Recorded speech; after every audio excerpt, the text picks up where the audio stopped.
we're still fourth in the points, and I still have a legit shot at the championship. But somebody has to put a stop to Chris Thorne. He's won 3 of 4. Probably would have won all 4, but he turned it red in the semifinals, I think, in Virginia. But he's they've got a great program over there. He's a great driver. Jamie Miller's great behind the keyboard, and right now they've got us by the cojones, man. It's going to be tough to catch him if we can't stop him in the first round here in the early part of the second half of the season. He's got a pretty commanding lead right now.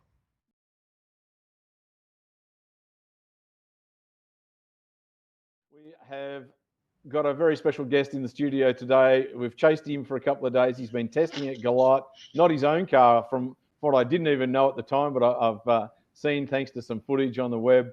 Mr. Lyle Barnett, the only twin turbo car in NHRA racing today. Thank you for your time, mate. Yeah, man. I appreciate you having me on. The Lone Ranger, as we call ourselves. We're just out there doing it on our own. Now, it would be remiss of me not to have a sly shot at you. I hope that's the right vernacular in America. It's very Australian. I interviewed you at Charlotte with the 4 wides, and you told me how I've totally got this 4 wide staging thing worked out. It's all good. I've got my program. And then Stan went up there and got as lost as, what do y'all say? As lost as a dog in long grass. And it all turned to strawberry jam. Yeah. And, and still, we managed to perform better than the other 3 as far as leaving the starting line. I was 150 or so better than Chris Thorne leaving the starting line, but we had a mechanical parts failure and caused us just to come up 300 short of our first win of the 2022 season. So we still, I feel like, had the standout performance on the starting line at the 4 wides, but that final round, if you haven't seen it, go watch it, is everything that is wrong with 4 wide drag racing. I'm one of those drivers that absolutely despises 4 wide. As a real drag racing fan, you have to feel like you're being cheated a little bit. 4 fuel cars is cool, but loud is loud, and it's hard to watch all that at one time. Yes, sir. For your for your generic, just automotive fan, I guess maybe it's cool once, but I think overall it's just not it for me. It's the worst race of the year. I would rather race in Darlington, South Carolina when it's 9,000 degrees and the track's 180 than race 4 wide. So, and that's saying something. Wow. Okay. So we've started on a controversial note straight away. Nothing to do with what we were going to talk about. So yeah, look, I mean, I jump backwards and forwards between the 4 wides as a drag racer, as a fan, as a media person. One day I love it, the next day I hate it, the next day I love it. It's incredibly hard to try and be standing on the start line and watch 4 of you all go down the racetrack. You're right. But I still get a kick out of being 10 feet from 4 cars that are the greatest things on the planet. So that's very cool. But the 4 wide's over, done and dusted for this year. So let's move forward to what we're really here to talk about today, and that is we're approaching the halfway point of the NHRA season. More controversy than any other year almost, especially in the last couple of weeks. We initially wanted to talk about where the points are, and we're going into the mid-race of the season at Topeka, and then the following weekend, the big $60,000 shootout for Pro Mod bought by D-Wagon at the zoo. Talk to me a little bit about your own stuff for a start, mate. I mean, as you said, you're the Lone Ranger. Turbo cars were the absolute lay-down choice 3 years ago. Now, all of a sudden, nobody was doing it. You came out, won a couple of races last year, and all of a sudden breathed some life back into that twin turbo combination. Yeah, we really did it just out of just pure hopes and dreams that we could turn our program around. We struggled last year with the ProCharge deal. The program, it just wasn't headed in the direction we wanted to go. I was discouraged. The team was discouraged. And the Hairston family at dinner in Charlotte in the fall. So the September race of last year, we're at dinner in the Elite pits. And Jake Hairston, who is crew chief and tuner for Elite's pro stock program, him and his dad and brother owned the car that I now drive. And it's the same car Erica drove in Pro Mod when she set the speed record, the same one that caught on fire that they fixed and put back together. And they're like, dude, just bring the turbo car back out. Like, what? I mean, how could it be any worse? And I'm like, well, and turbo is that combination is really what I love. It's primarily what I drive. And so we brought it back out, and immediately it was the best decision we ever made. We go to the very first race with it, win Dallas. Struggled a little bit in Bristol. And then we finished the season out with a whole shot win over JR in Vegas, and I had extremely high hopes. It seemed like the rule package was kind of headed in our favor. We go to Gainesville, didn't qualify great, but felt like I had a good side of the ladder. Met up with Chris Thorne in the second round, and I turned it red. He went on to win. And so far this year, we've just kind of been up and down. We go to Charlotte, obviously got a final round appearance. Ended up runner-up, really should have won. Didn't do so great in Norwalk. So in Virginia, I think we had the car to beat, like up against Stevie Jackson in the first round, the two-time champion. We're really good friends. I consider him one of my best friends in the racing industry, and he tuned my stuff when I was young in X275, so we have a long history. I was jacked up, and I went up there and turned it 007 red. And ran low for race day that run. So that was a tough one to swallow. And we're still fourth in the points, and I still have a legit shot at the championship. But somebody has to put a stop to Chris Thorne. He's won 3 of 4, probably would have won all 4, but he turned it red in the semifinals, I think, in Virginia. But he's they've got a great program over there. He's a great driver. Jamie Miller's great behind the keyboard, and right now they've got us by the cojones, man. It's going to be tough to catch him if we can't stop him in the first round here in the early part of the second half of the season. He's got a pretty commanding lead right now. Yeah, well, he's just a little over 100 points ahead of Tricky Ricky. And we'll come to that conversation in a moment. But I mean, that's 5 rounds. And so that's a complete race he doesn't show up at. Somebody top qualifies, somebody gets all the low qualifier points, goes on to win, and they're still possibly going to be behind him. Yeah. And that's when I say he's going to have to go out first round at a couple races. And if you've watched Chris Thorne at all, that dude doesn't go out first round much. If he does, he'll either turn it red or somebody may catch him napping and get lucky. But he qualifies good, and they race as good as anybody. I applaud my team and think we race really well as well. But so far this year, Chris has qualified well, and he's raced even better. So, it'll take a group effort to take that dude down. But is it doable? Absolutely. But when you're talking about somebody like Chris Thorne and the team he's got, it's not going to be an easy task, and it may take him not showing up to a race for us to truly, gain some ground on him. Now, I don't think he's not going to show up to a race, not in the position he's in at the moment. Probably not. He is driving the hot to trot, Pro Charge deal that everyone's complaining has got 2.5 numbers on the rest of the field. Yeah. Mate, you work in the racing industry. You were testing a Pro Charge car, if I'm not mistaken, yesterday for a customer. I'm going to say something relatively controversial because I know that the people in the know can pull me apart with some statistics and some facts, but this is a fact.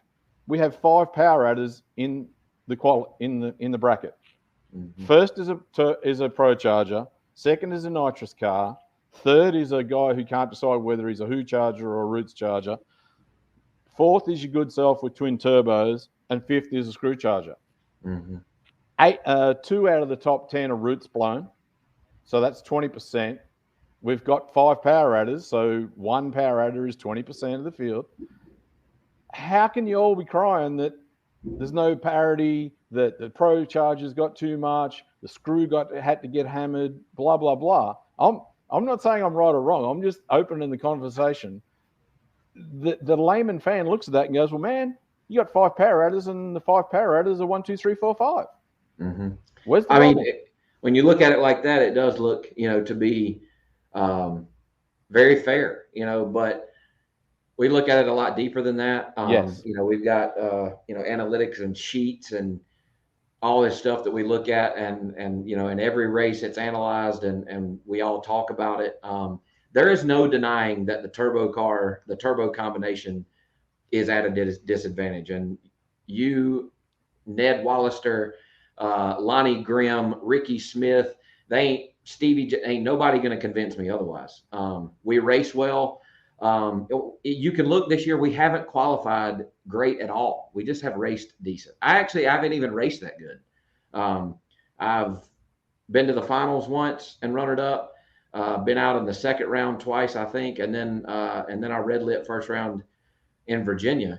So I went out first round in Ohio as well. So we really haven't even raced that good. We've just been there when it counted at times. So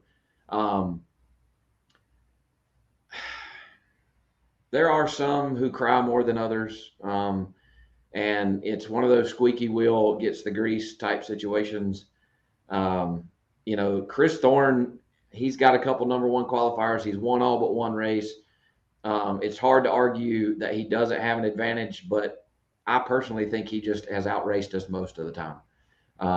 They haven't always outran everybody. He wasn't the number one qualifier in Norwalk. They're consistent. He drives very well, and they just go up and down the racetrack. Do I think that Stevie has proven that the screw rules package is a little bit out in left field? Yeah. And he'll admit that. And maybe he did. I think you said you talked to him. Yes. I think he will admit that he brought the screw out to prove that they better get a hold of it pretty quick, or everybody's going to run a screw blower and we're just going to be top alcohol funny car. Yeah. And that's, the huge attraction to Pro Mod, right, is that there are 5 power adders, and you named them all, and we're all in the top 5. So does that not go to the, does that not go to the controversial point of, cowboy up, get at the start line, run the best race you can run the racetrack, run your car, cut the light, and any of you can win with any set of rules on any given day? It looks I know that's that a very smart ass comment from somebody who hadn't got a dog in the fight, but you know what I'm saying? It looks that way. It does look that way. But I think that the 5 power adders represented in the top 5 are the 5 best to represent that power adder. I'm the only one. Ricky's the only one, with the exception of when Tyler shows up with a nitrous car. Yeah. But I think the 5 that are there are the 5, best to represent that power adder. And part of it is that they race good, and then it is easy to argue that parity is close. It's not, and I think it'll get there, but you're going to see some, the NHR is going to take some heat here over these next couple months, I think, over some rule changes they've made. And they're doing it for the betterment of the class. They're not doing it to try to make us spend money. They're not doing it to try to favor anybody. They make changes, fly by night style, and they're just trying to do the best to keep parity, as close as they can. You see a lot of people talk about NHRA's killing the class, changing the rules all the time. Well, I can't argue with you there because it seems to change them after every race. But all they're trying to do is keep it as close as possible, because opposed to the other pro categories, the majority of the racers in this class are self-funded. And, if they feel that they don't have a chance to win, they just won't show up. They don't have any sponsors to please. So they just won't show up, and so you got to be a little more careful. There's no sponsor breathing down your back to be at the next race. If they feel like they're 4 or 5 numbers behind and they're going to go to Topeka, Kansas and get their teeth kicked in, they just won't crank the rig. And it's no skin off that back. Hell, it saves them money. Yeah. So a little bit different situation with Pro Mod, and you got to treat it a little different. And I think the NHRA is doing the best they can. I don't always think they make the best decisions. I don't always think they consult with the very people that support the class like they should, to make sure that the rule changes that they are about to implement are the right rule changes. I think there are some things they could do to make life easier for everyone involved, but it's not my pig, not my farm. So, it's their sandbox. And if we want to play, we abide by their rules, and we show up and park where they tell us to park and show up for Q1. So that's what we're going to keep doing. I've heard rumors about people threatening not to show up and this, that, and the other. And I don't know, man. It People show up. kind of reminds me of when you were in those your little clubs when you're in elementary school. Well, when we go to the playground, we're not coming because you didn't give us the purple popsicle. So it is what it is. I think they'll still show up too, but I guess only time will tell when we get to Topeka. Exactly. With reference to, you believe their heart's in the right place. Maybe they're changing rules a little often.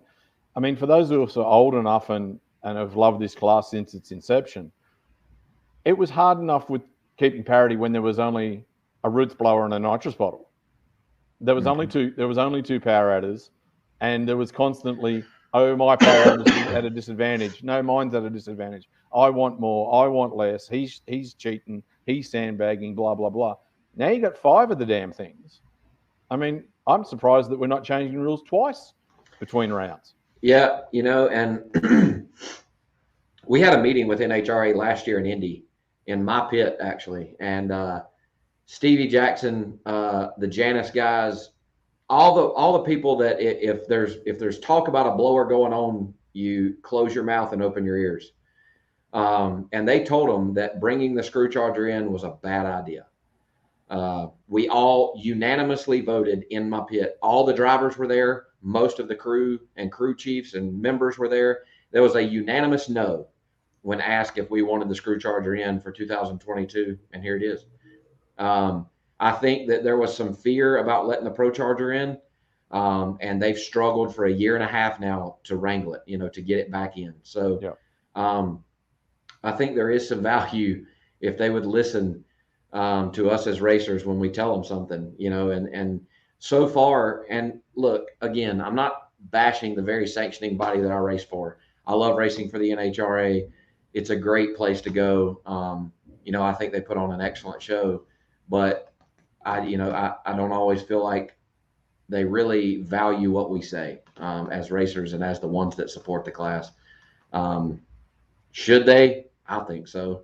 But again, not my pig, not my farm. So yeah, but I mean, to go back to we're all drag racers. We will argue that ours needs more, the other guy needs less. We want to go faster. We'll all turn up no matter what. And I think you hit the nail on the head. Stevie certainly did a minute ago when we were talking to him. Their heart's in the right place. They want it. I believe they want it to work. Mm-hmm. Perhaps the mechanics of how they're getting there aren't fast enough or aren't well enough oiled. I'm not sure exactly how you want to put that, but I just don't think the people that are making the decisions, one, they don't race, or maybe they do, but they don't race pro mod, and they don't know financially, first and foremost, what it takes for us to fire that rig up and drive to Brainerd, right? Let's take parts attrition. Let's take everything out of the equation. Haven't put the race car on the track yet. That costs money once we're parked, right? Yep. Just to get there. I estimate that trip it will cost well north of $10,000 by the time you stay, pay for fuel, and so we go to Topeka first. Well, the rig's not coming home, which is going to save money, but then there's flights involved. That's a super expensive swing for a class that doesn't get enough TV time, that it costs well north of $500,000 a year to run, so when you're talking about what it cost, just the pure cost, and us not getting enough exposure through TV and whatnot to attract these big corporate sponsors, so most of us are self-funded, man, it's hard to make that trip when you don't feel like you can go there and win, And so, and I know that, like Stevie said, and the point I was trying to make, I think their heart is there, but they're not considering everything when they make these decisions and what it's going to cost some of these teams to make the changes to overcome the rule change they just made. They think that, let's just say, slowing the Pro Charger down, that everybody's just going to change the gear set and they're going to show up to the track with everything else the same. Not at all. They're going to change maybe everything from camshaft, compression ratio, converter, gear sets in the transmission, possibly rear gear if it's still allowed. There's all kinds of things from front to tail that change in order to try to overcome the rule change that they've made. And that's across the board. If they took another 3 pounds of boost for me or gave me 3 more pounds, we would inevitably have to make changes to the car to compensate for that. So, all right, I'll play devil's advocate. They're damned if they do and they're damned if they don't. if they don't try and reel in the screw, if they don't try and reel in the Pro Charger, if they don't try and give the Roots guys, 25 pounds an advantage, we're all going to be sitting here bitching that, well, they've let that run away with the class. That combination's untouchable. So they go and make the changes that we all think maybe is going to make it competitive. And then you got to go and spend $35,000 to adhere to the new advantage that you've been given by the rule change. So, and I don't want to see it go to a single power adder, but that is an easy way to fix that. Nobody wants to see that. Nobody wants to see it. If they gave everybody screw blowers and that's all you could run, you could fix a lot of this, but that's not what anybody wants to see. Like, I want to keep my turbos. I love them. Am I at a disadvantage? Yes, but everybody likes a challenge, and I love them. But and we don't want to get too far off the beaten path here, but there's been talk about taking it to 8th mile. Absolutely not. If I want to rate, and I love Tyler Crossnoe, I love the PDRA and everybody that's associated with it. If I'm going to run 8th mile pro mod, I'm just going to go race with PDRA and all my buddies. I race in HRA because it's quarter mile, it's 250 miles an hour, and it's what the fans want to see. Would it fix the car count? Absolutely, for a little bit. But then it'd kill the class. Yep. It's gonna, it would peak for a second, and back down in the hole it goes. Let's talk about some positive stuff. We've got a couple of weeks before you head to the halfway point in Topeka. You are less than a round behind Stevie to get into 3rd. Yeah. But quite a few rounds behind Ricky and Chris, of course. But it is a very exciting time in NHRA Pro Mod. We're all talking about it, whether it be right, wrong, indifferent. I've got a disadvantage. He's got an advantage. That's all. All press is good press. That's right. If NHRA Pro Mod is in your mind and coming out of your mouth, we've done something right so far. Whether the NHRA has done the right thing or not, But I do, Brett. I do believe that I'm in a good shot to be talked about contending for the championship in Dallas. We're going to have to race really well. We cannot make many, if any, mistakes for the rest of the year, and I hope I've gotten most of those out of the way.